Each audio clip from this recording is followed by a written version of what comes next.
Hello everybody, welcome to Bringing Art to Life. I'm Tom Peterson, the Program Assistant at the Hutchinson Center for the Arts. Today we have Casey Walters here talking to us about the McLeod County Fair. Yes. We've got quite a lot to talk about, a lot of days. 5 days are packed full of so much to do, so yeah. it's coming up quickly. And what are the dates on it then? This year's fair, we are celebrating our 147th consecutive fair, Wow. August 14th through the 18th at the McLeod County Fairgrounds here in Hutchinson. So there was a barn quilt project last year, and then how is that kind of factoring into this year? Yeah, so last year we added kind of a fun little art piece into our fair. And so we had a large booth area in the commercial building where people could stop and paint a little piece of a barn quilt that would be hung up at the fairgrounds. So I believe we completed 5 large barn quilts. Some are 4x4s, some are 6 feet by about 4 feet. So they turned out awesome.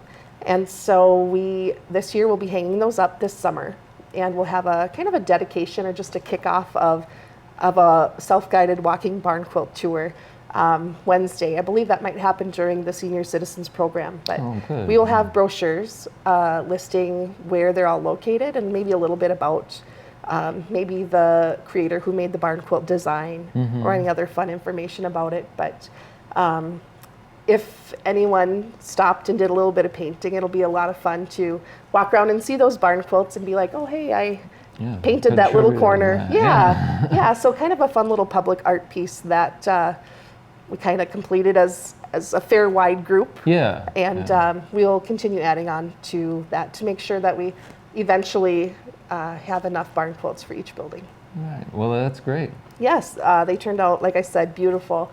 So it'll be really exciting to see that project kind of follow through. Yeah, Wednesday's the first day of the fair, starting with their Senior Citizens Program at 1 o'clock with Irv George for the entertainment, followed by Jim Brewers playing in the pavilion.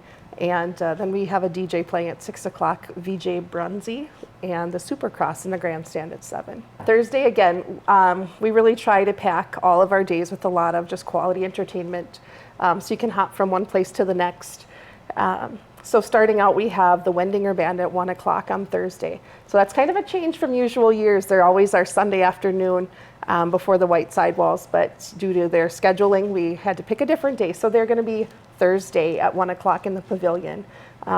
They're a big hit with kind of the polka crowd, followed by Jared Peterson at 4 o'clock in the pavilion. And new to our fair also is a group called Just Us, and they're at 7 o'clock. And our grandstand show is the Supercross again. I guess I could add to Thursday, we do honor our military service on Thursday. Oh, right. Yeah. So there's going to be some informational sessions throughout the day, followed by a parade through the fairgrounds. Oh, wow. To honor our service members. So it's kind of a nice tribute. We started that last year, and it was a lot of fun. So we are doing that again this year. Really Friday, we have our returning favorites, Todd Hurst. He's been at the fair before. He's playing at 1 o'clock. Andy Austin at 4 o'clock. Yeah. He's excellent. Johnny Home Band is at 8:30. Yeah. And Autocross is in the grandstand at 7. Saturday's always a big day for us. We celebrate kids on Saturday. So we have a lot of extra entertainment opportunities as well. And then new this year to the fair is the Fabulous Armadillos at 8:30 in our big tent. So this is the first time they've been at the fair? First time at the county fair. Oh, wow. And so all of our entertainment is free besides the grandstand shows, but free with your paid gate admission. Sure. Going to be planning for our 150th. So with that, this year we're going to start with a history display in the commercial building. And we'll also have an opportunity for people to sit and record their fair stories. Oh, wow. Okay. So whether it's showing livestock or just attending the fair as a kid, what you remember, a lot of people have met at the fair. And there's a lot of great stories about that too. So the fair is a big part of a lot of people's past and present, and there's so many different connections to the fair, and we just like to know a little bit more about that and compile those stories for a really cool exhibit for our 150th. Yeah. So if anyone has stories like that, you can write them down submit them to the fair office, or during the fair we will have that recording area that we can do that. Otherwise, if there's fair memorabilia, anything old fair stuff, if you'd be willing to donate it, we would be interested in looking at that. Or we could just have it on loan from you as well, from your collection, have it on loan, display it at the fair and return it back to you afterwards. Buttons or Is kids the comedy. science guy coming Yeah, back? yep, he'll be he's back, cool. I believe. Or we'll I'm have sure like watching him. yo-yo demonstrations, or just a Yeah. lot of fun things for kids to. Yeah. You want to talk about like how the tickets work, or? Sure, yeah. This year we have a season pass again, so that was gone for a few years, but this year it'll be a wristband. So we'll have a season pass wristband for $28. That gets you unlimited entrances in and out of the fair. Sure. So all of that entertainment, anything that we talked about beyond the grandstand shows, are free with that paid fair admission. So really quite a good deal with the amount of entertainment that we have available.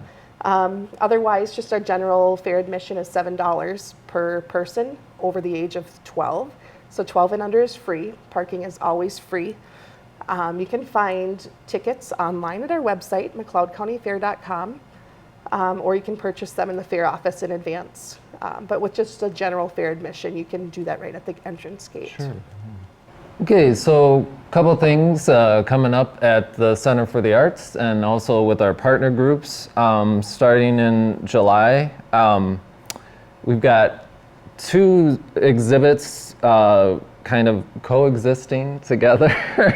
The first one starts on July 9th and runs up through 19th. It is the McLeod Then and Now exhibit. This is in collaboration with the McLeod County Historical Society. And basically, the exhibit is presenting photography from past and present, explaining different aspects of McLeod County. And then starting on July 15th is the Mosaic Guild exhibit. The Minnesota Mosaic Guild, the exhibit is called Becoming Whole in Pieces. The weekend, don't forget one of our partners, the weekend, July 12th and 13th is River Song. And then coming up towards the end of July 25th, 26th, 27th, and 28th, is a big weekend for 2 of our partners.